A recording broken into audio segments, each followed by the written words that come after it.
नमस्कार मंडळी, लग्नानंतर होईलच प्रेम या मालिकेचा आजचा म्हणजे 14 एप्रिलचा भाग तुम्ही ऐकत आहात। आणि प्रेक्षकांनो, आता रम्यासाठी स्थळ आणलंय हे ते पारचे बाबा म्हणजे विक्रम सांगतात तेव्हा रम्याला येतं टेन्शन। तर आता झालंय जरा उलटीच गाडीवर का, म्हणजे सगळे चक्र जरा उलटेच फिरले। रम्याने बेधडकपणे पार्थवर प्रेम करते असं त्या मुलासमोर सांगितल्यावर या काव्याने रम्याला गुरु मानली आहे। खरंच बघत राहा काय घडलंय। आता पार्थ म्हणतो खूप छान झालं, रम्यासाठी स्थळ आणलंय। पण या वसू आत्या संतापतात ना, त्या म्हणतात काय रे विक्रम, तुला मला विचारता नाही आलं का हे सगळं करण्यापूर्वी? आणि रम्याला कधी बघितलं रे त्यांनी कस काय रम्याला परस्पर मागणी घातली? मला तर वाटतंय की तूच रम्याची म्हणजे फोटो बिटो पाठवला असेल त्यांना। मग आता ते म्हणतात नाही ग ताई, असं काही नाही। अगं त्यांना ना मी आपल्या पोरांच्या संगीत सोहळ्याची लिंक त्यांना पाठवली होती, तर त्यांनी त्यात रम्याला पाहिलं, त्यांनी मला विचारलं एवढी सुंदर मुलगी कोण आहे? संगीत सोहळ्यामध्ये रम्या अप्रतिमच दिसत होती आणि तिच्याकडे कोणाचं लक्ष जाणार नाही असं होईल का? त्यावर मंजू आत्याचे मिस्टर म्हणतात वा वा रम्या, डायरेक्ट USA, आय लाईक दिस रम्या। मंजू आत्या म्हणतात अमेरिकेत कुठे राहणार आपली रम्या? मग ते मंजू आत्याचे मिस्टर म्हणतात बेळगावला। मग आता ते म्हणतात अहो वसुताई हसा, अहो दादाने किती आनंदाची बातमी दिली आहे तुम्हाला, हसा की। पण रम्याचं तोंड मात्र वाकडं आहे। आता वसुताईंना रिअलाइज होतं बरं का सगळं काही। आता या मानिनताई म्हणतात आपली रम्या सुखाने राहील तिथे, ती माणसं खूप प्रेमळ आहेत वसुताई। आणि पार्थ म्हणतो मुलगा चांगला असेल तर काय हरकत आहे? आता पार्थ असं बोलल्यानंतर रम्याला येतो राग आणि ती उठून जाते तिथून। वसू आत्या पण तिच्या मागूनच जाणार असतात, पण तेवढ्यात हे पारचे बाबा म्हणतात अगं ताई बस बस, हे बघ तुला धक्का बसला असेल हे ऐकून, पण अरे अगं असं नसतं होत ना ताई, सगळं मनासारखं होतं का आपल्या आयुष्यात? वसू आत्याला आता रिअलाइज होतंय की आपलं काहीतरी चुकतंय। मग मानिनताई म्हणतात वसुताई आज दादा असते तर त्यांनी हेच केलं असतं ना, दादा म्हणजे या वसू आत्याचे मिस्टर। मग आता वसू आत्याला ते रिअलाइज होतं बरं का प्रेक्षकांनो। मग ते मंजू आत्या म्हणतात वसुताई राग नका मानू, लहान तोंडी मोठा घास घेतोय, पण आपल्या दादा वहिनींनी पोटच्या पोरीसारखं अगदी पोटच्या गोळ्यासारखं काळजी घेतात तो रम्याची, तिला हवं नकोय ते बघतात, सतत तिचा विचार करतात। आपण त्यांच्या सगळ्या वागणुकीला दाद दिली पाहिजे, 100 पैकी 100 मार्क द्या त्यांना। मग आता या मंजू आत्या म्हणतात हो रम्या पार्थसाठी थांबली ना? अगं वसुताई, अगं पार्थचं लग्न तर आता झालंय ना, मग कशाला उगाचच आपण वाट बघायची? मंजू आत्या पण समजून सांगायला जातात वसू आत्याला, पण त्या म्हणतात झालंय ना पार्थचं लग्न, पण आपण बघतोय ना त्यांच्या लग्नाची काय अवस्था आहे। मग ते मंजू आत्याचे मिस्टर भारी बोलतात अहो जाऊ द्या ना ताई, तुम्ही कशाला त्यांच्या लग्नाकडे लक्ष देता? अहो रम्याची काळजी घ्या ना, रम्याला कशाला आशेवर ठेवताय? मग आता विक्रम म्हणतात एक्झॅक्टली, अगं वसुताई बरोबर बोलतायत हे। अगं ताई रम्यासाठी एवढं उत्तम ठिकाणे ना हे, तुला काय सांगू, अगं लहानपणापासून त्यांनी रम्याला पाहिलंय ग, रम्या अगदी खुश राहील तिथे, तू काळजीच करू नकोस। मानिनताई म्हणतात हो ताई, अहो झालं गेलं विसरून जा, रम्या सुखाने नांदायला लागली ना की सगळं काही छान होईल आणि तुमच्या चेहऱ्यावर पण पूर्वीसारखं हसू दिसेल आम्हाला। नंदिनी पण आता वसू आत्याकडे बघत असतात, सगळेच जण वसू आत्याकडे बघतात, पण आता वसू आत्याच्या मनात जरा द्वंद्व सुरू आहे विचारांचं। त्या विचार करत असतात आता या सगळ्यांना काय सांगू, माझी रम्या काही पार्थला विसरायला तयार नाहीये म्हणून ती काही माझं ऐकणार नाहीये, पण तिने आशा सोडलेली नाहीये पार्थसाठी, पण हे चुकतंय ना रम्याचं। पण मी पण आई आहे तिची, तिच्या भल्याचा विचार मी करायला हवा, तिच्यासाठी विक्रमने खूप चांगलं ठिकाण आणलंय। आता ते विक्रम म्हणतात अगं ताई तू कशाला विचार करतेस एवढा, तू एकदा त्या मुलाला बघण्यासाठी रम्याला तयार कर, रम्या एकदा त्या मुलाला बघेल, जर नाही आवडला तिला तर नाही म्हणेल, पण बघायला काय हरकत आहे मुलाला, ते समजावून सांगतायत ना प्रेक्षकांनो। छान दाखवलाय त्यांनी आजचा भाग। अगं ताई तू समजून तर सांग रम्याला, मला सांग ही संधी चांगली आहे की नाही, रम्याला तयार करणं फक्त तुझ्या हातात आहे, बघ ग ताई विचार कर। आता वसू आत्या विचार करायला लागतात। आता काव्याची काहीशी अशी रिॲक्शन असते, वसू आत्या म्हणतात विक्रमला बरं ठीक आहे तू म्हणतोयस तर मी प्रयत्न करून बघते। आता या सगळ्यांमध्ये आनंदाचं वातावरण आहे, पण रम्या कसली ऐकते, रम्या फार बदमाश आहे प्रेक्षकांनो। पण आता या मानिनताई म्हणतात एकदा म्हणजे मनातल्या मनात विचार करतात एकदा का रम्या मानली तर सगळं काही व्यवस्थित होईल आणि सगळं काही मार्गी लागेल। वसुआत्या आता रम्याला मनवण्यासाठी म्हणून तिथून उठून निघून जातात, पण मानिनी ताईंना वाटते की रम्याचं लग्न झालं की सगळं ठीक होईल. आणि त्यांचं म्हणणं पण बरोबरच आहे ना प्रेक्षकांनो. एवढी चांगली मुलगी आहे दिसायला सगळ्याच बाबतीत, मग तिने पाठचा नाद सोडायलाच पाहिजे. अरे देवा, आता या रम्याच्या कपाटाला काय करावं प्रेक्षकांनो. ती गेली बाबा पुन्हा कपाटापाशी आणि पुन्हा रडायला लागते त्या पाठची आठवण काढून. ती रडत पडत म्हणते, पाठ मी तुझ्या गोष्टी सांभाळल्या पण तुला नाही सांभाळू शकले. तू माझं प्रेम मान्य केलं असतं तर आज काय नसतं घडलं रे. तुला हवंय तेच तू केलंस, तुला माझी आठवण पण नाही आली ना. पार ती लागते बाबा रडायला तिथे त्या कपाटाकडे त्याचे फोटो पाहून. आता ती गिफ्ट हातात घेते आणि विचार करते, तू का असा वागतोस पार, तू मला का समजून घेत नाही. आता त्या वसुआत्याला वाईट वाटतं त्यांच्या मुलीची ही दशा पाहून. त्या म्हणतात, अगं रम्या तू पण समजून घे ना बाई आम्हाला. अगं सोड त्या पारचा नाद, झालंय त्याचं लग्न आता. पण आता ही रम्या म्हणते, नाही आई, पारचं जरी लग्न झालं असेल ना तरी तो त्या काव्यावर काही प्रेम बिम करत नाही. माझी खात्री आहे तो त्या काव्याला दिल सोडून आणि माझ्याशीच लग्न करेल. आता त्या वसुआत्या रडायला लागतात आणि म्हणतात, अगं बाई तू एवढी आशा कुठून आणतेस ग रम्या. रम्या म्हणते, अगं आई तू ऐक ना माझं, अगं तुला कळत नाहीये. वसुआत्या म्हणतात, तूच माझं ऐक रम्या, अगं ऐक. अगं खूप चांगलं ठिकाण आणलंय ग विक्रमने. तू न आता न हे सगळं जे बघतेस ना की काव्याचं पारचं लग्न पूर्ण चांगलं होणार नाही वगैरे वगैरे, हे तुझं गैरसमज आहे ग रम्या. अगं तू न आता सोडून दे पारचा विचार करणं, त्याने तुझी कधीच पर्वा केली नाहीये ग. त्यावर रम्या म्हणते, अगं असं कसं बोलते आई, पार्थने माझी पर्वा केली ना. मी आत्महत्या करायला निघाले तेव्हा आला नव्हता का तो मला सोडवायला, मला वाचवायला. वसुआत्या म्हणतात, आला तो, पण त्याने काय केलं, त्याने तुला सोडवलं आणि तो साखरपुडा करायला गेला. तू जरा शुद्धीवर ये रम्या. अगं तो प्रत्येक वेळेला तुला ना करून पुढे गेलाय. अगं प्रत्येक वेळेला माझा जीव तुटत गेलाय ग. अगं तू रडून दमून झोपून जायची नेहमीच आणि मी मात्र रात्रभर तुझ्या डोक्यावरून हात फिरवत रात्रभर जागी असायची ग. अगं माझं आईचं मन आहे ग रम्या, समजून घे ना ग मला. ऐक ग बेटा, तुझ्या मनाचं ऐकतेस ना तू आतापर्यंत. बघ आज तू माझ्या म्हणजे तुझ्या आईच्या मनाचा विचार कर बेटा. मी हात जोडते तुझ्या पुढे, एकदा तरी ऐक ग माझं. अगं तू स्वतःच्या सुखाचा विचार कर आता. अगं पारचा विचार करतेस ना आतापर्यंत, तसा तुझ्या आईचा विचार कर ना. ऐक ग रम्या ऐक. अगं पारची लग्न करायचा विचार सोडून दे ग रम्या, सोडून दे. अगं त्याला नाही वाटत तुझ्याबद्दल काही. ऐकून घे ग बाळा माझं, मी हात जोडते तुझ्या पुढे. आता त्या जेव्हा असं बोलतात तेव्हा लगेच पार्थ तिथे येतो आणि म्हणतो, हो वसुआत्या बोलते ना ते खरं आहे. आणि आता रम्या पार्थकडे बघतच राहते, पण पार्थचं आणि यांचं बोलण्याचं डिस्कशन त्यांनी पुढच्या सीनमध्ये दाखवलंय. पार्थ खूप छान आणि सेन्सिबल पद्धतीने रम्याला समजवतो बरं का प्रेक्षकांनो.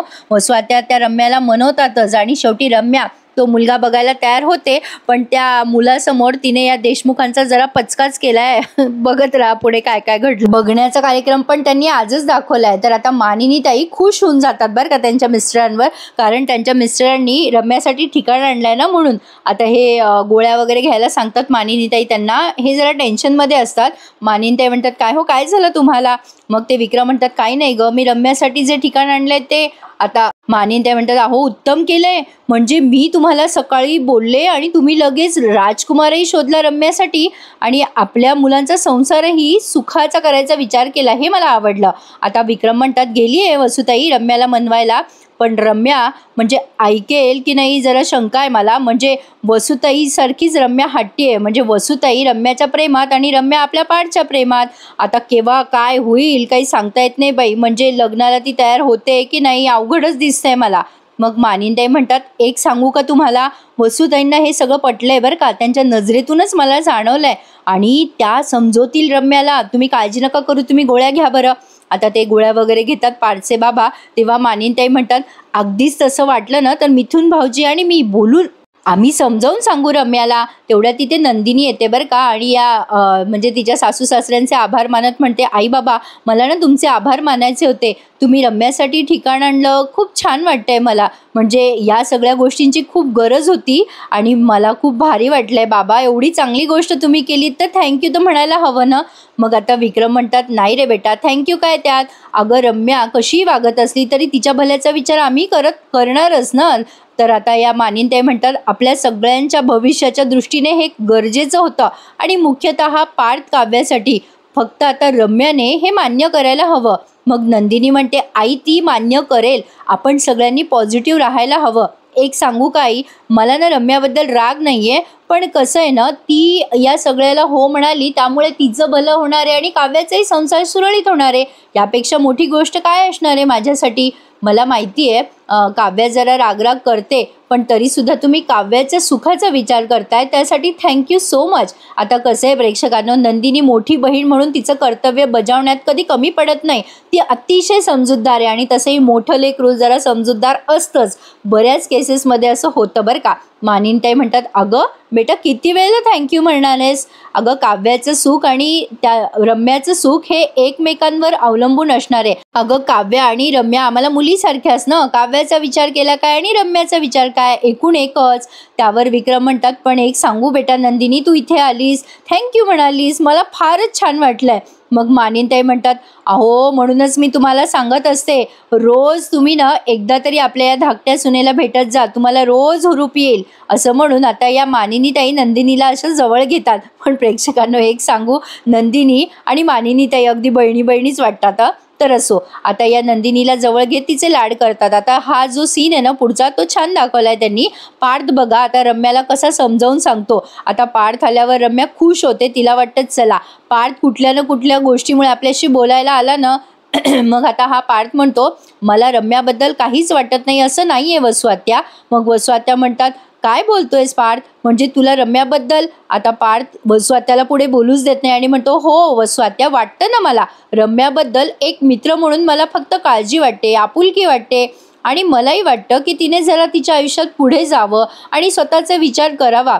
आता पार्थ खूप छान समजवतो तिला. तो म्हणतो, रम्या हे बघ, तू न माझी पहिली मैत्रीण आहेस, पण कसं झालंय की तू माझ्या व्यतिरिक्त कधी तू कोणाला भेटलीच नाहीये. तू ज्या नजरेने माझ्याकडे बघतेस त्या नजरेने तू दुसरं कोणाला बघितलंच नाही. असंच जर तू करत राहिलीस तर कसं होणार रम्या. अगं तुझं आयुष्य कसं पूर्ण होणार. अगं रम्या, एखादा चांगला मुलगा माझ्यासारख्या तुझ्या बाजूला जरी असला ना तरी तुला कळणार नाही. तू अशी वागू नकोस ग. तू म्हणतेस ना तू पुढे गेली आहेस तुझ्या आयुष्यात, मग तो मुलगा तुला भेटायला येणार आहे तर भेट ना त्याला, काय हरकत आहे. वसुआत्या म्हणतात, रम्या अगं विक्रमने तुझ्यासाठी उत्तम स्थळ आणलंय ग. अगं ऐक, विचार कर ग रम्या, काही हरकत नाहीये विचार करायला. मग आता पार्थ म्हणतो, अगं वसुआत्या, मी तर म्हणतोय रम्याने भेटायला पाहिजे त्या मुलाला, आणि नाहीच आवडला तिला तर करेल ना रिजेक्ट.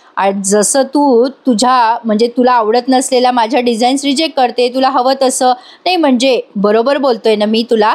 हे बघ, या जगात कोणाची गाठ कोणाची ना कोणाशी बांधलेली आहे. You never know. तुला त्या मुलाला बघता क्षणी वाटेल की हाच तुझ्यासाठी आहे. वसुआत्या आता या रम्याला म्हणतात, अगं रम्या एकदा तरी विचार कर बेटा, पार्थ किती मनापासून समजवतोय तुला.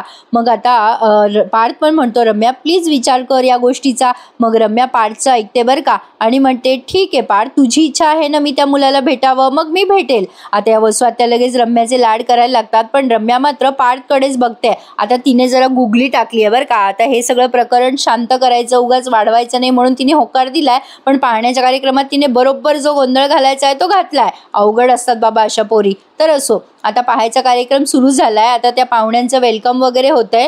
पार्थ त्या मुलाला हाय हॅलो करतोय जो रम्याला बघायला आलाय. हा मुलगा आहे तो प्रतीक नाव आहे त्यांचं.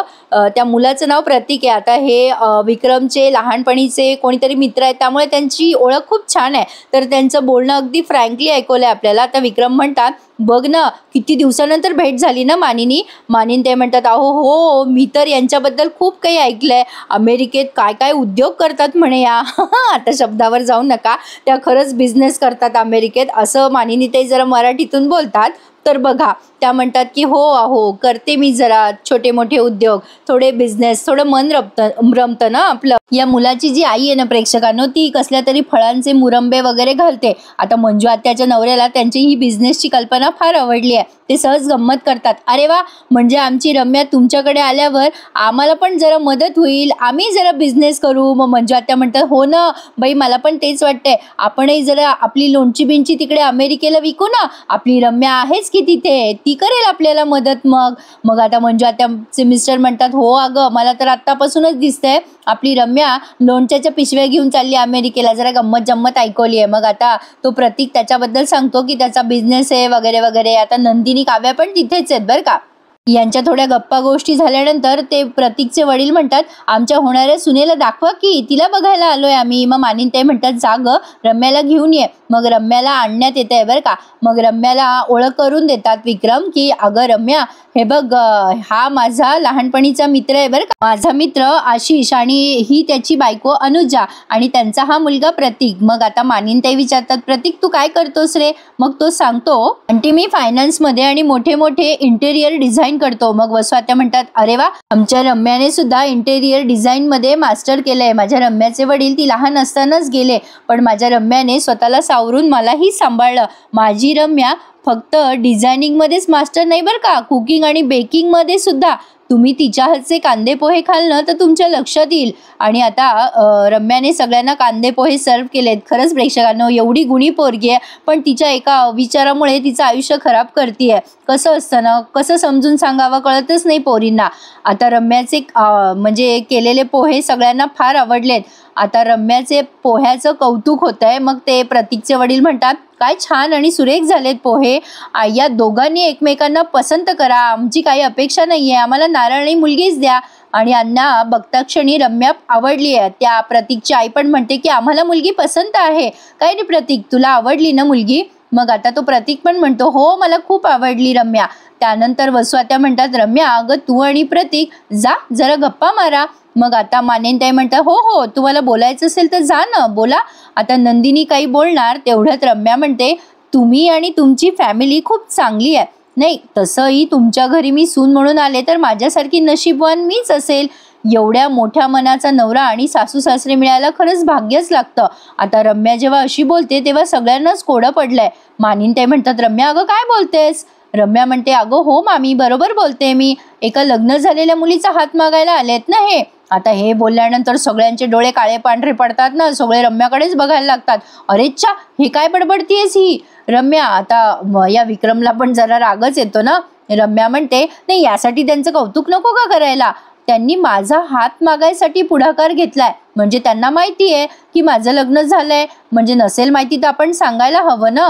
म्हणजे तुम्ही एका लग्न झालेल्या आणि मनाने दुसऱ्यावर प्रेम करणाऱ्या मुलीशी लग्न ठरवायला आलात, तुमचं कौतुकच आहे. आता रम्या जेव्हा असं बोलते तेव्हा सगळ्यांना येतो रम्याचा राग आणि हा भाग त्यांनी इथेच संपवलाय. प्रेक्षकांनो, छान होता ना आजचा भाग. पुढच्या भागात आपण बघणार आहोत, रम्या सगळ्यांसमोर सांगते की माझं प्रेम पार्थवर आहे आणि मी लग्न करेल तर पार्थशीच करेल, त्यामुळे तुम्ही आता या. आता काव्या ते सगळं बघून खूप इन्स्पायर होते आणि विचार करते, मानलं त्या रम्याला, तिने बेधडकपणे सगळ्यांसमोर कबूल केलं की तिचं प्रेम आहे पार्थवर. ही हिंमत माझ्यात का नाहीये? मी पण सगळ्यांना ओरडून ओरडून सांगणार की माझं प्रेम जीवावरच आहे आणि मी जीवाशीच लग्न करणार. आता मी सुद्धा रम्याशी जाऊन रम्या आणि काव्या या दोघींचं बोलणं आता दाखवलंय प्रेक्षकांनो. काव्या खूप इन्स्पायर झाली आहे या रम्याला आणि आता ती रम्याला खरं बोलायला जाणार आहे, पण मला वाटतं की असं होणार नाही. इतक्यात काही जीवा आणि काव्याची लव्ह स्टोरी ओपन होणार नाहीये. तुम्हाला या बाबतीत काय वाटतं मला कमेंट करून नक्की कळवा. आणि आजचा भाग हा असा होता, कसा वाटला मला कमेंट करून कळवा हा प्रेक्षकांनो. तर भेटूयात उद्या पुन्हा एकदा, तोपर्यंत टेक केअर, धन्यवाद.